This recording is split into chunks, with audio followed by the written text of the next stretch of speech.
English translation, 435th contact, Thursday, 5th of October 2006, 15:16 hours. Man, am I glad to see you. Welcome, my friend. What brings you here so unexpected? It will have been a month and 4 days since you last paid me a real visit. If I disregard the fact that you appeared in my living room for barely 30 seconds last weekend, to say in short that you did not have enough time for a longer visit. Also my greetings to you, Edward, dear friend.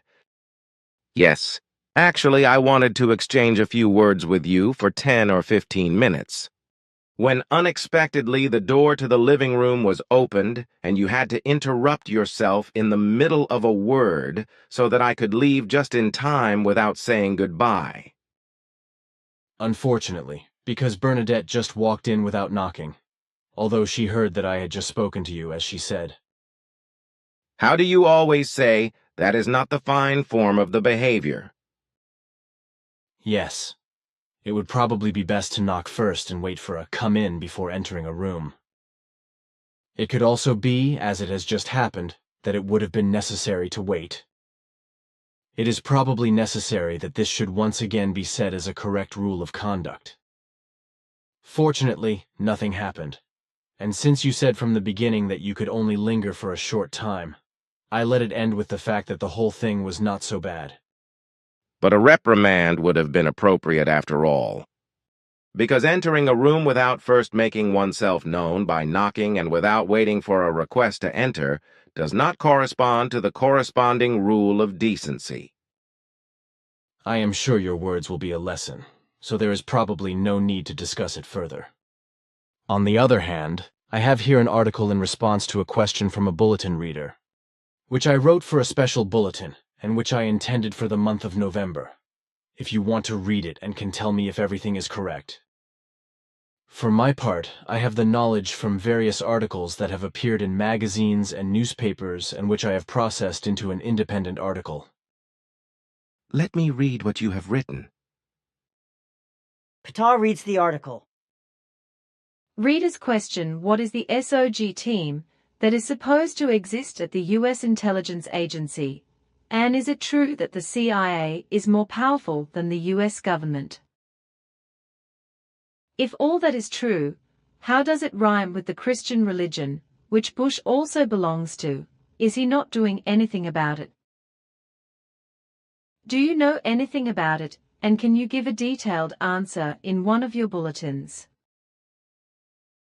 A. Peter, Switzerland. Answer: the so-called SOG Team Special Operations Group of the CIA Central Intelligence Agency actually exists. And this is a damned unpleasant fact, because both the SOG team and the CIA do not shy away from any murder. The CIA is the real secret U.S. world government, whose headquarters are located in Langley, Virginia. The main task of this secret organization, which functions as an intelligence agency and is a superpower in the superstate, is espionage, for which the U.S. government pumps billions of U.S. dollars into it.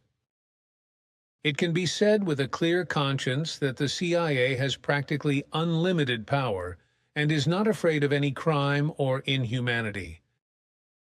What the James Bond films call the license to kill for the Crown of England is an absolute reality for the CIA because it has a state license to carry out unlimited mass murder.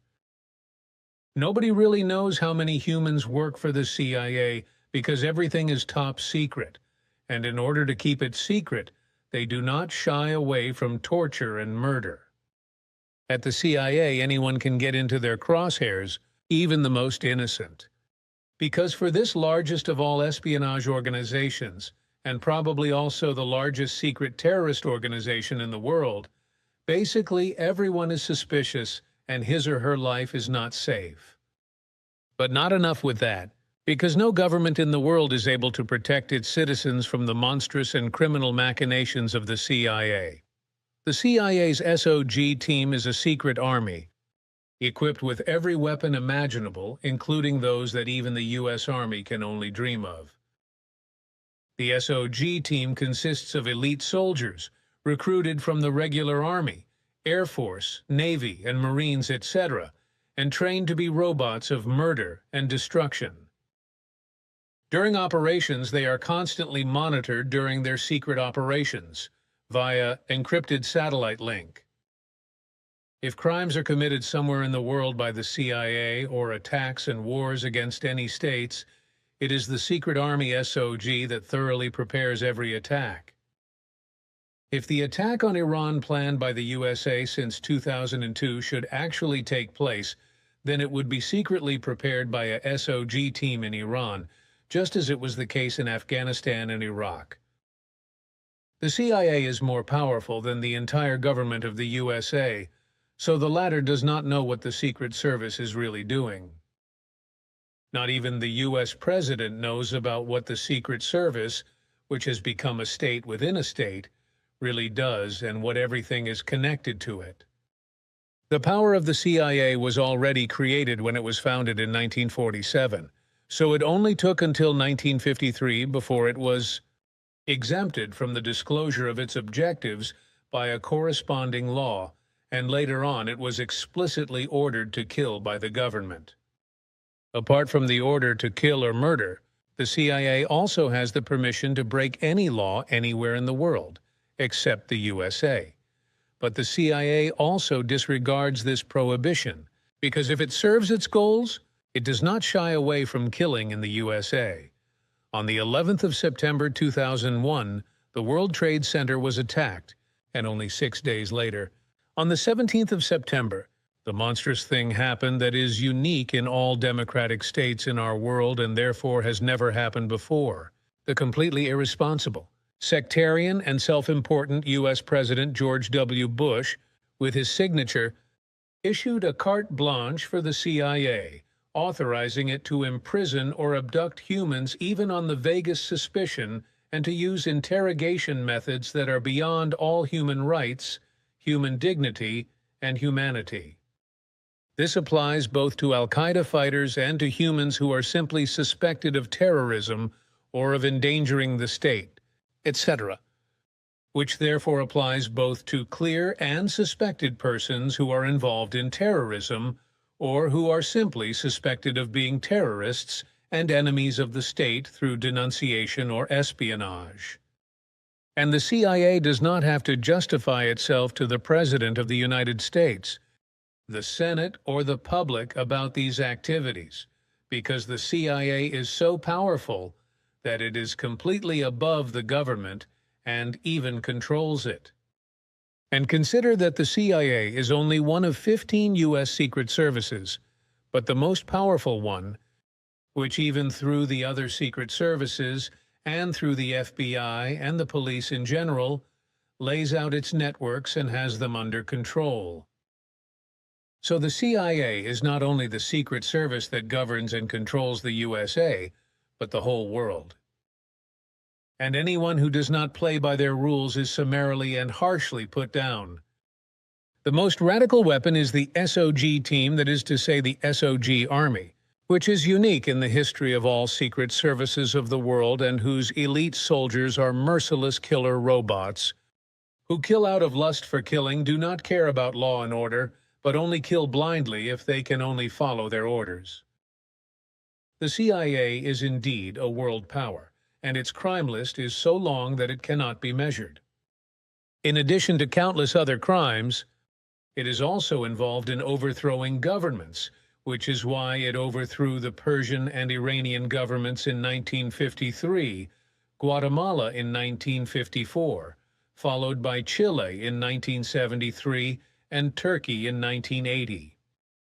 The CIA did not care about the fact that some of these governments had been democratically elected by the people before, because the only thing that was important to them was that they did not fit into their aims, because they did not flirt with the USA.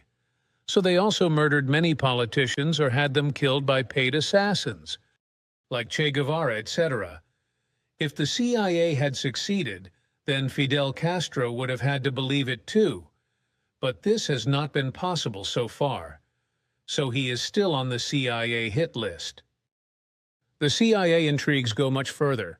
However, and consequently never can all crimes be uncovered and only a few can be named, such as, for example, the fact that it supported and paid so-called freedom fighters and brutal dictators with money, weapons and military training and guerrilla know-how, and continues to do so, as was the case with Saddam Hussein and Osama bin Laden, among others.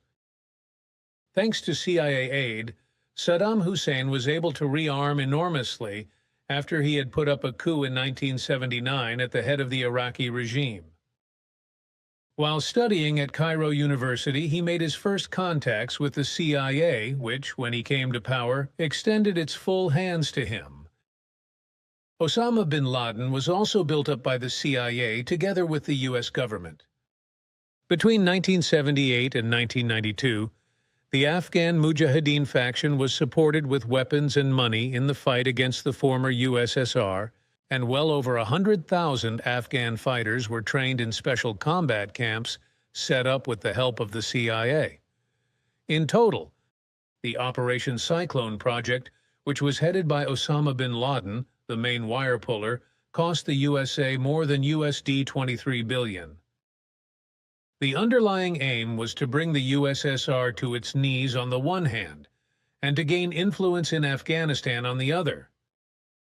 Neither the U.S. government nor the CIA cared that the Afghan government called the USSR into the country to help establish order in accordance with an old treaty, and that George H.W. Bush Sr., himself an irresponsible warmonger, war criminal and U.S. president, as well as his son George W. Bush, also played a very inglorious role in this, should be clear.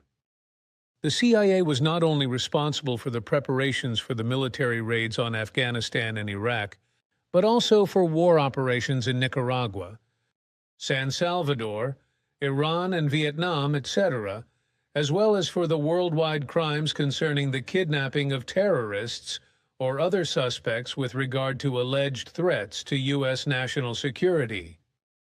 The abducted are held in secret places in torture prisons and tortured in various forms, usually in such a wise that no visible traces are left behind, or if traces of torture do appear, the tortured are simply liquidated, as is also the case in many other cases. And that such torture prisons exist in various countries of the world and are used by the CIA and its torturers has already been proven. Even the war criminal and completely irresponsible and inhuman evangelical sectarian U.S. President George W. Bush had to openly admit on September 7th that these torture prisons exist outside the USA in various other states.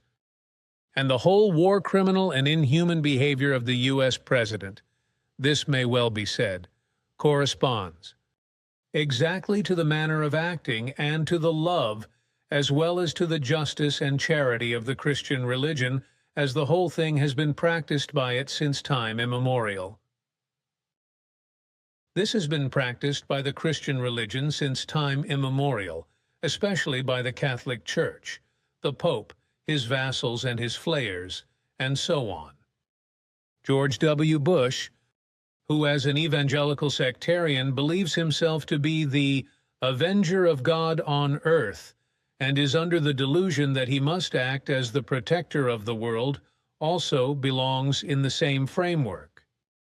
And for this purpose, all evil and murderous as well as criminal and inhuman means are just good and right enough for him, just as also the going over dead bodies en masse is for him, no more and no less, only a means without mercy and pity for the fulfillment of an end, as it was and will continue to be characteristic of his father and other U.S. presidents.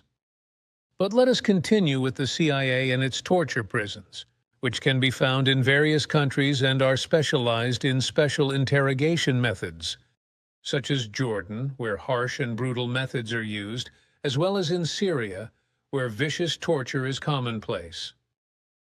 And the fact that the CIA is represented in Syria with regard to torture prisons is a farce anyway, because the USA officially condemns Syria as a terrorist state and constantly threatens it. In the Arab world, however, we should also mention Egypt with regard to torture prisons, where abductees are tortured and maltreated to death and never see freedom alive again.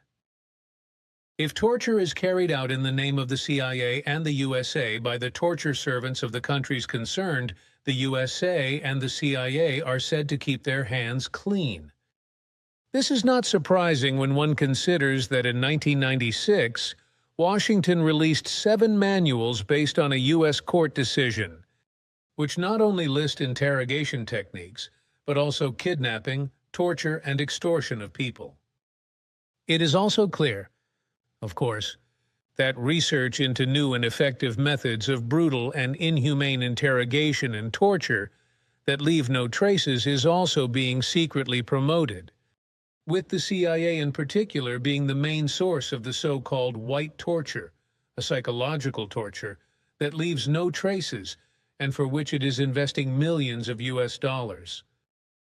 These cruel methods of white torture have effects such as electric shocks, noise, silence, bright light, total darkness, sleep deprivation, beatings, stabs with fine needles or forced positions, etc.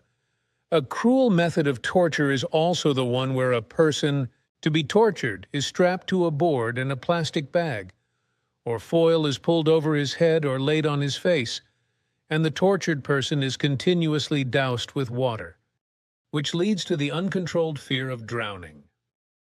This method, called waterboarding or water feeding, is very popular for torture, which is so cruel. Similar to the ancient Chinese water method of the constant dripping, where the victim is tied to a tree or pole and water drops are continuously dripping down from a vessel onto the shaven skull for hours, which finally has the effect of hammer blows and drives the person insane.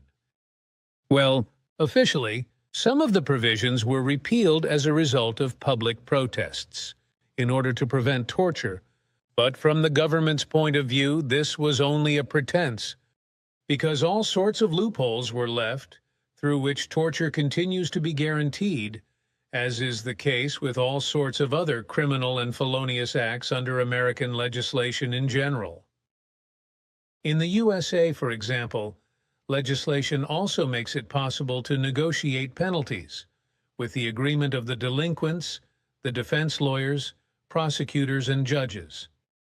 And so it is also possible through U.S. legislation that everything is possible that the CIA can only wish for, including torture, which can lead from pain of a physical or psychological nature to permanent and serious damage to important bodily functions, and thus to health or even to organ failure and death. The CIA's boundless brutality and contempt for human life knows no bounds, and anyone who falls under its suspicion and trapping, whether man, woman, children, suspects, or guilty parties, must expect the worst, and all this in the name of the USA and its alleged state security. The CIA headquarters, or rather the actual center of power of the Central Intelligence Agency, is located, as already mentioned, in a small town called Langley, near Washington, D.C. It is a center of unimaginable power and the most secret and several million square meter fortress of the USA, whose area is hermetically sealed and strictly guarded. Surrounded by menacing fences and equipped with surveillance cameras and motion detectors as well as satellite surveillance, there are masses of guards throughout the area as well as numerous dog patrols making their rounds.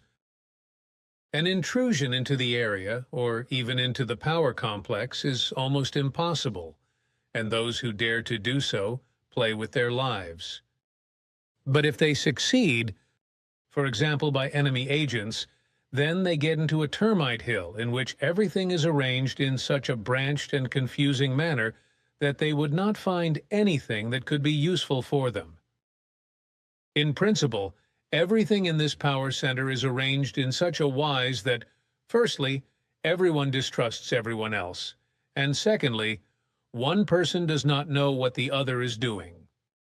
This is not the same as speaking of a CIA family, because the whole system and everything connected with it is nothing more and nothing less than a gigantic network of intrigue, in which for a long time now it has not simply been a matter of spying on hostile or simply foreign states and their agents, but fundamentally it is only a matter of controlling the whole world and bringing it under American rule, as is also the intention of the respective U.S. government.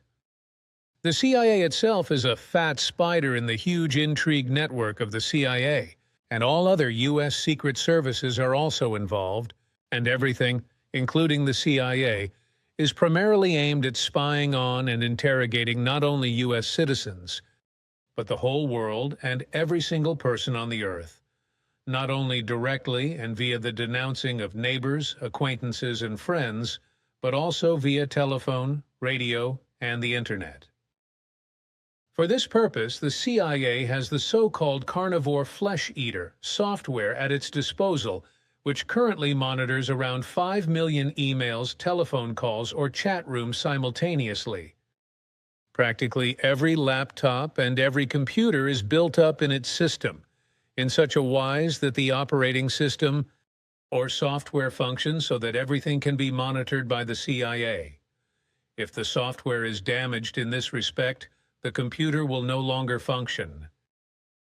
Through all this, it is also possible for the CIA to smuggle false information or false texts, etc., into computers worldwide. The carnivore computer of the CIA continuously searches the data all over the world to find keywords like assassination, Bush, terror, or whatever it might be.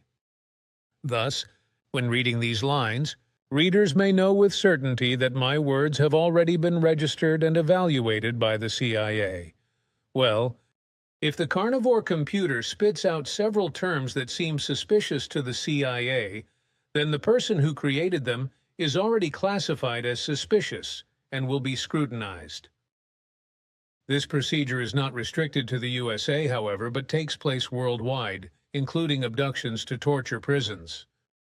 The CIA also runs various dummy companies around the world, which are of a purely economic nature to the outside world, and of which even the secret services of foreign countries have no idea that they are CIA stations. But also in the USA itself, such companies exist, like the former American Online, that is to say AOL, a global company that plays an outstanding role in the Internet industry as a kind of commercial intelligence service.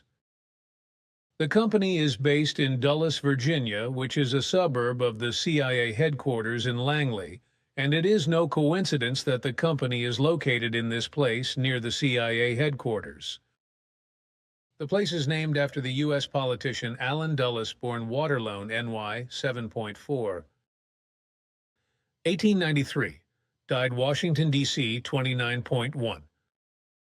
1969, who headed the U.S. intelligence service from Bern, Switzerland during World War II, and who was head of the CIA from 1953 to 1963. It is also interesting to know that CIA President George Tenet was a member of the board of directors of AOL from 1997 to 2004. Of course, it is denied that there are any other connections between the CIA and the worldwide operating provider. But it is an undisputed fact that the provider AOL collects secret data about its customers worldwide and even creates profiles about which customer clicks on which pages. So, in this respect alone, the Internet provider AOL is an ideal partner for the CIA to spy on the Internet worldwide, apart from the manipulated hard drives, etc. of laptops and computers. But it is probably no secret that the CIA has installed its carnivore program not only at AOL, but also at many other providers worldwide. The CIA is not only waging a secret war for the world control and world domination of the superpower USA, but also with regard to the Earth's oil, because one of their efforts is to take as many oil fields as possible under their control and under the domination of the USA. All intrigues and other machinations up to and including murder are also commonplace. Through such intrigues and forged photographs, with Saddam Hussein's alleged tank deployment outside the Saudi Arabian border, they seduced the then Saudi king Fahd to let infidels or U.S. soldiers into the country and near the holy sites of Mecca so that they could attack Iraq from there. And of course it happened as it had to happen. Once the U.S. Americans were in Saudi Arabia, they stayed there, which has been preserved until today. But that is not all, because since 1990, the USA has not only controlled the oil fields in reconquered Kuwait, but also those of Saudi Arabia, to which the oil fields in Iraq were added in 2003.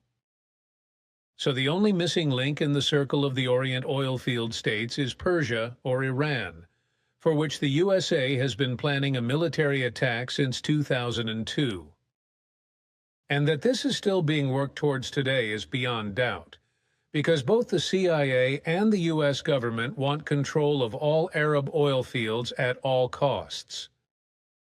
This would mean that China's OETAP could be turned off if it were to dare to claim to be a superpower and such a crisis were to occur. If the USA is the largest terrorist state on the earth, which acts globally and wants to bring all earthly resources and countries under its thumb, for which every dirty means is just good enough, then the CIA is the largest and state-sanctioned or legalized crime organization that has ever existed on our globe and has no equal. And when, on the 11th of September 2001, the Al-Qaeda terrorists struck in New York, crashing into the two towers of the World Trade Center with two hijacked passenger planes and triggering an inferno, another plane was piloted into the Pentagon, and a fourth one crashed in the state of Pennsylvania. The power of the CIA grew immeasurably. New anti-terrorist laws were created which practically wrote carte blanche for the search for terrorists. The press was muzzled and the CIA was given freedoms so incredible that a normal citizen could not even imagine them. However, this could only have happened as a result of the Al-Qaeda Terrorist Act, which indicates that it was deliberately allowed to happen. The fact is that the CIA, through its spies and informers, was just as fully informed as the irresponsible U.S. President George W. Bush about the terrorist plot being devised by Osama bin Laden. But neither he, the CIA, nor any of the secret services did anything to prevent the disaster. There were several reasons for this. Because, on the one hand, the terrorist attack had to serve to give the CIA even more unlimited power, and, on the other hand, by carrying out this attack with bland and dirty lies, it was possible to dupe the American people and launch the war in Iraq. Furthermore, the expected terrorist attack also guaranteed that the CIA and the other secret services and the U.S. government would not only have to gain more power, but also a larger sum of money, which actually happened when the Terrorist Act was carried out and claimed more than 3,000 human lives, which both the CIA and U.S. President Bush had to accept with cold calculation. There was no reaction on the part of the Secret Service and Bush or CIA head George Tenet even when, on the 31st of August 2001, the FBI and the CIA arrested an FBI and the CIA suspect in Minneapolis named Zacarias Moussaoui, who, as it turned out, was a replacement assassin in connection with a plane hijacking. CIA Chief Tenet did not respond to warnings that terrorist attacks were to be carried out using hijacked passenger planes, while also concealing important information from the FBI that would have allowed the arrest of all those terrorists involved in the terrorist disaster. But anything is possible for money and power in the USA, both for the U.S. President and his vassals who are in bondage to him, and for the criminal Secret Service, the CIA, and all other secret services. Billy. What you have worked up here to an answer to the asked question corresponds to what is true. It is good that you say it openly and make it available to the public, even if it involves dangers for you. But as I know you, you are not afraid of it. In my opinion, there is a need for the truth to be called open. But if I may burden you with some more questions. Of course, but after that I also have something to ask you. Good, thank you. But if you want to explain something, you can do it now. As you wish. These are two extraordinary things that will happen tomorrow and Monday. Firstly, in Moscow, the author and journalist Anna Politkovskaya, who is critical of the government, is shot by an assassin because she causes much discomfort for many people and also openly criticized Russian political figures and exposed criminal Russian machinations in Chechnya, etc., which is why she caused discomfort for many Russian politicians because of her stubbornness and steadfastness. Secondly, North Korea is going to carry out a fake nuclear test, which will cause worldwide unrest. The U.S. ambitions are solely to blame for this action, with U.S. President George W. Bush playing the leading role in his loudmouths and threats against North Korea. An important role is also played by the fact that the USA is secretly rearming and that the USA has stationed around 30,000 men in South Korea who are supposed to play an important role in an attack on North Korea. Such an attack has long been planned in the USA as secretly as it has been with regard to Iran.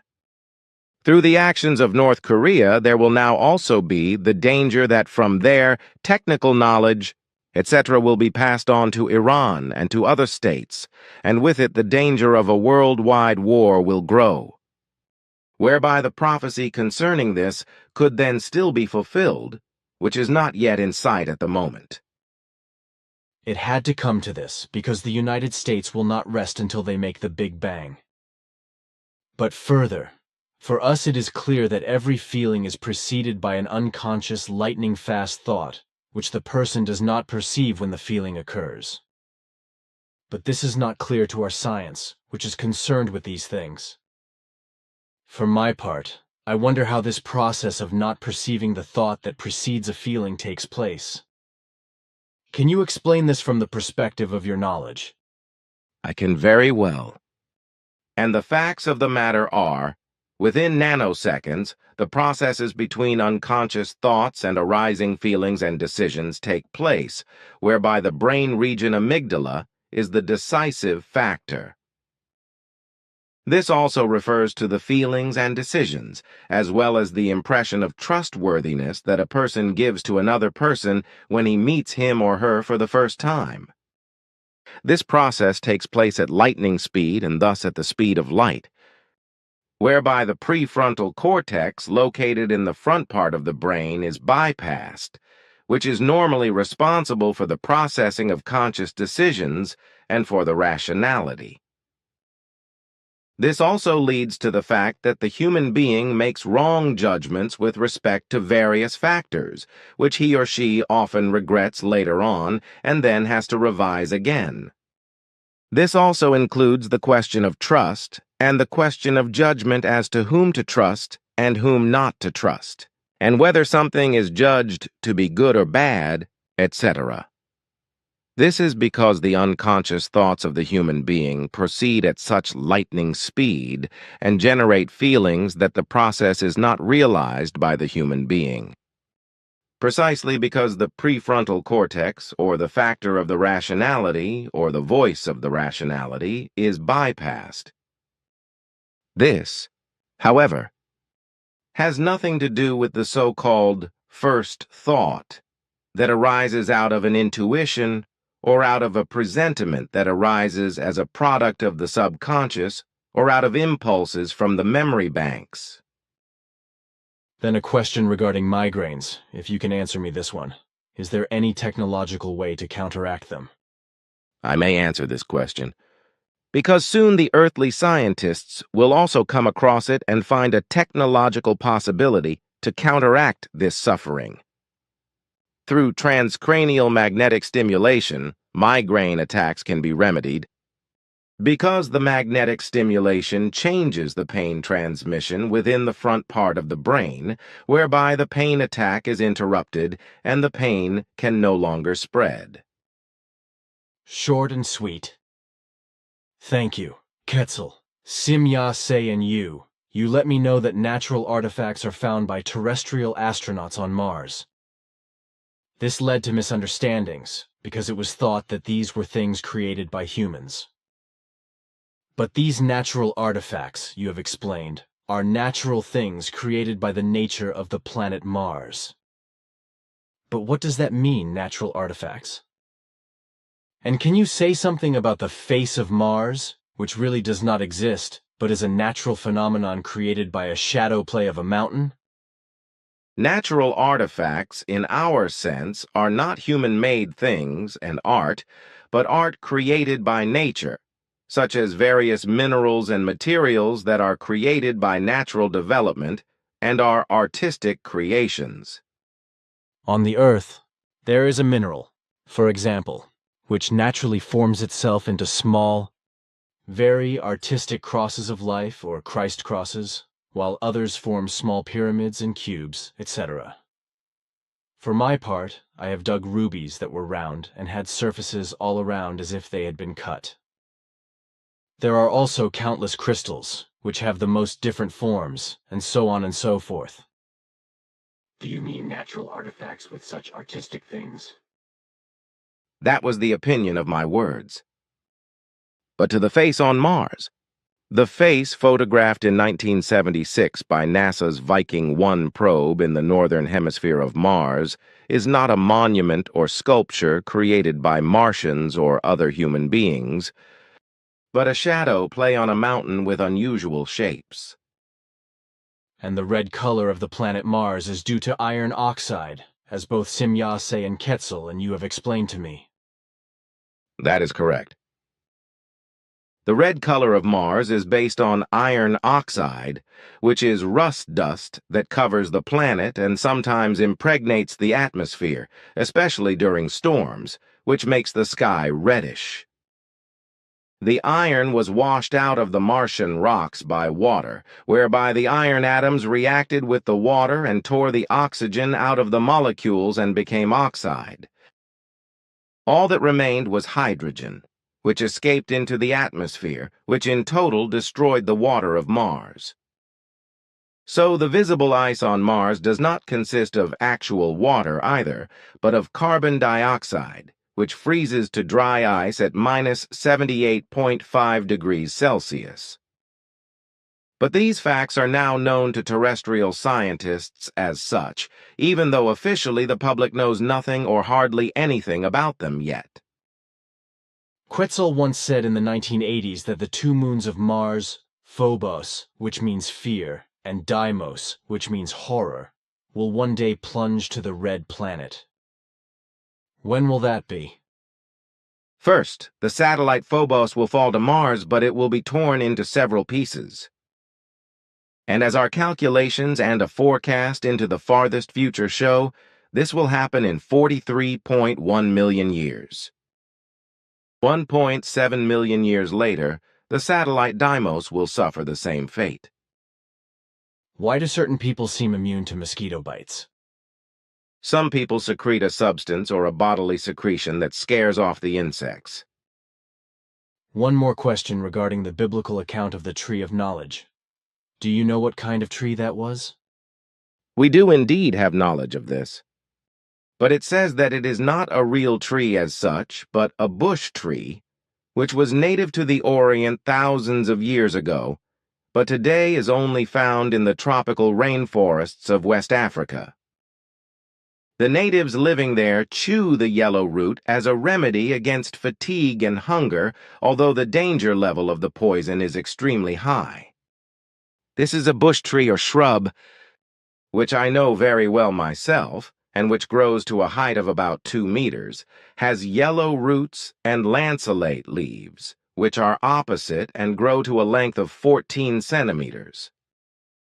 The flowers of the bush tree are white and have pink spots. The inflorescences are umbel-like and the fruits are berries. The plant's poison, a hallucinogen, is ibogaine, which is over 100 times stronger than the LSD you know, which has a similar effect. Ibogaine is not addictive, but can be used to the contrary, slowly but surely neutralizing any other psycho drug and curing a drug addiction, because the parts of the brain affected by a psycho drug regenerate. Ibogaine is also helpful in increasing libido, treating impotence, and as an anti-pain drug, especially for toothache.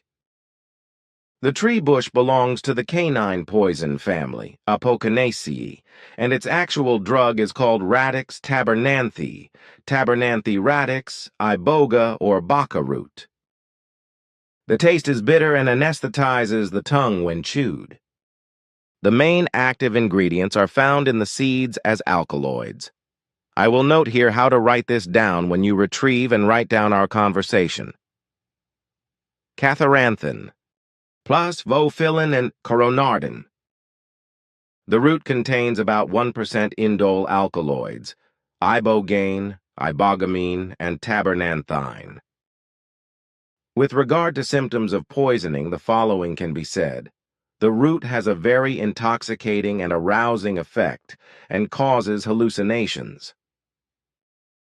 In too large doses, the poison causes movement disorders and paralysis. This is much more enlightening than I expected. But thanks a lot. Then I have a question regarding the Swiss anti-racism law. Did you know that our federal counselor Christoph Blocher visited Turkey and said that this law had to be revised because it did not comply with the freedom of expression? For my part, I think that federal counselor Christoph Blocher is the only real federal counselor and the only one who actually represents the interests of the Swiss people as well as those of our country, while all the others are renegades who only represent their own interests and those of the EU. As far as the anti-racism law is concerned, I can see that it is good in the sense that people of different races must not be discriminated against on the basis of their origin and faith. But on the other hand, I have to say that the law, as it is interpreted and applied, is completely wrong and shameful for Switzerland. This is because anything and everything is called an act of racism and is punished by law that cannot truly be considered racist.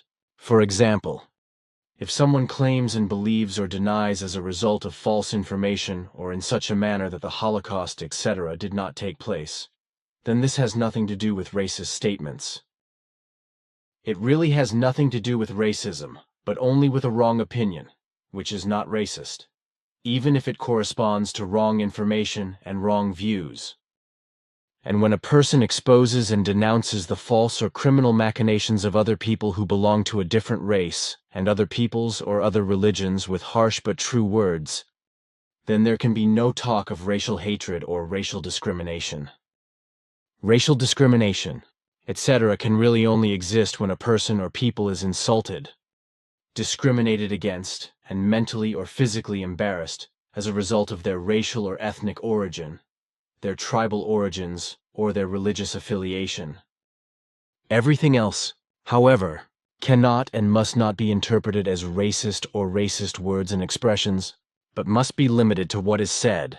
Otherwise, freedom of expression will be curtailed and people will be punished if they openly speak their mind about the truth.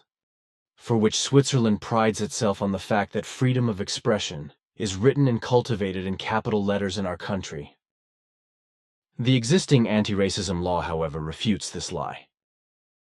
With your words, you have already said the most important thing. In its existing form, the anti-racism law in Switzerland is a farce, a mockery, and a disgrace for the proverbial freedom of opinion of Switzerland and its citizens. When the Swiss people voted in favor of this law in an election, they were deceived and misled by false information from the government of certain parties, which is also a farce, a mockery and a disgrace with regard to democracy and much vaunted freedom of expression, because the false election propaganda of the government and the parties manipulated the free opinion of the citizens of Switzerland in the sense of the propaganda and influenced it so that they agreed to the law. In a real and liberal democracy, election propaganda is in any case unlawful, regardless of whether it is carried out by the government itself, by individuals, or by parties. This fits in with my view of a liberal democracy. But tell me, Pata, can you tell me how the structures of the northern lights actually come about? Because our scientists still do not know. The structures of the auroras are created by the constantly and extremely rapidly changing electromagnetic oscillations that emanate from the Earth, although the one with its forces also plays a certain role. It is the Earth's electromagnetic fields that oscillate at breakneck speed high above the north and south poles. The penetration of the solar corpuscular particles in the Earth's atmosphere at an altitude of 70 to 100 kilometers causes the gas particles above the magnetic poles to light up, so it can be seen how the auroras constantly change shape and move at breakneck speed. Twitching around, I guess you could say. Quetzal once told me what Mitra or Mithra means, but I forgot the answer. I remember that he explained that it was the so-called bishop's hat. It is the bishop's mitre that is called that. The interpretation of this in relation to the word is hat of evil. Yet a question. You told me that you possess a piece of material that is 38,038,000 years old. But our astrophysicists always speak of our material universe being only 13.7 billion years old. How does that make sense? The entire universe is around 46,046,000 years old, while the material belt, that is to say, that part of the universe which terrestrial scientists call the universe, is much younger, as a consequence of the constant renewal of the visible material belt, which is surrounded inwardly towards the center and outwardly towards the outermost belt by 6 further belts which constantly expand, that is to say, stretch, as do the galaxies. While the material universe belt, or the visible material part of the universe, which is wrongly called the universe by Earth humans, is also constantly expanding or expanding, but it is also constantly changing and renewing itself, which happens about every 49,049,000 years, as our latest research, which was only recently completed, shows.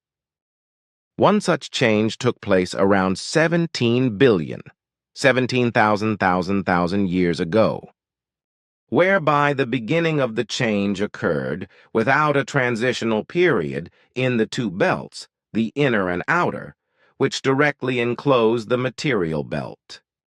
In the inner and outer transition zones, in which the change occurs, there exists as yet no solid matter, because this first begins materially to solidify into coarse matter in the actual material part of the material belt, the actual beginning of which, seen from the Milky Way, that is to say the Earth, is about 15 billion, 15,000 light years distant. That means that the transition zones of the adjacent inner and outer belts take up the greatest distance, and that it is also from there that the so-called background radiation originates. What is interesting about that is also that the material belt indeed expands outwardly and ages. However, inwardly, it becomes younger up to the point in time of its renewal, which means that, therefore, the greater age of the material belt is measured at the outside, while its interior proves to be younger. Therefore, a constant coming about is underway in the inside of the material belt, while in the regions of the belt which stretch outwardly, there is a passing away. Once the high point of the development of the material belt is achieved, then a renewed passing away and change begins, out of which a new material belt, or seen in the terrestrial sense, a new material universe, emerges. And concerning the material which is 38,000 years old, we found this tiny particle in the transition zone, and indeed in the region near the material belt. If I am right, then that means that our material belt, That is to say, our visible material part of the universe will persist for 32,000 more years before a transformation occurs again. And how must one imagine this transformation? The entirety of the coarse matter material of every kind renews itself. Consequently, therefore, new galaxies, stars, and planets, and so forth, come into existence. With this transformation, which takes place within about 2,000 years, certain residues remain, which are deposited both in the transition zones and in the material belt as dark energy and as particle-like dark matter, which can, with special technologies, be captured and measured. This dark matter is, therefore, very much older than the actual coarse matter material of the visible material belt.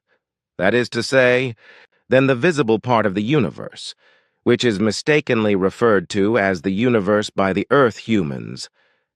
Although this material belt constitutes only one part out of the 7 parts which make up the actual universe. Then another question concerning your old age. What is the reason for your average age of 1,050 years? That would be interesting for us to know for once, if you are allowed to talk about it. The why is not a mystery, but the how. I am not allowed to say in detail, the reaching of our old age is genetically conditioned, whereby the necessary conditions were created by genetic manipulation, which I may not mention in details.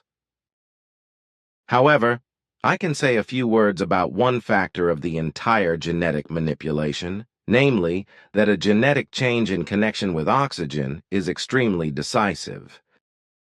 Too much oxygen is a factor of destruction for the human organism, at least for us and for terrestrial humans and various other humanities. So this evil had to be remedied by genetic manipulation in the wise that by gene modification, the organism produces many more antioxidants, while free radicals are also very much reduced, etc. Then oxygen is not so valuable for the human organism. In smaller quantities already, if the organism produces enough antioxidants. But this does not only refer to humans, but also to animals and the world of animals. If I understand you correctly, this is the actual major factor that affects aging. I mean, the organism has too much oxygen and too many free radicals? Roughly speaking, it can be said like that. But to explain the whole thing would take too long, and I would not be allowed to do so. Understood, the directives. So it is, but now it is time for me to go again. Farewell, my friend. If there are any new developments, I will inform you. Otherwise, I will come back on the 14th of October for the correction work. Be well in Salome. Goodbye, and also Salome. Bye, Ptah.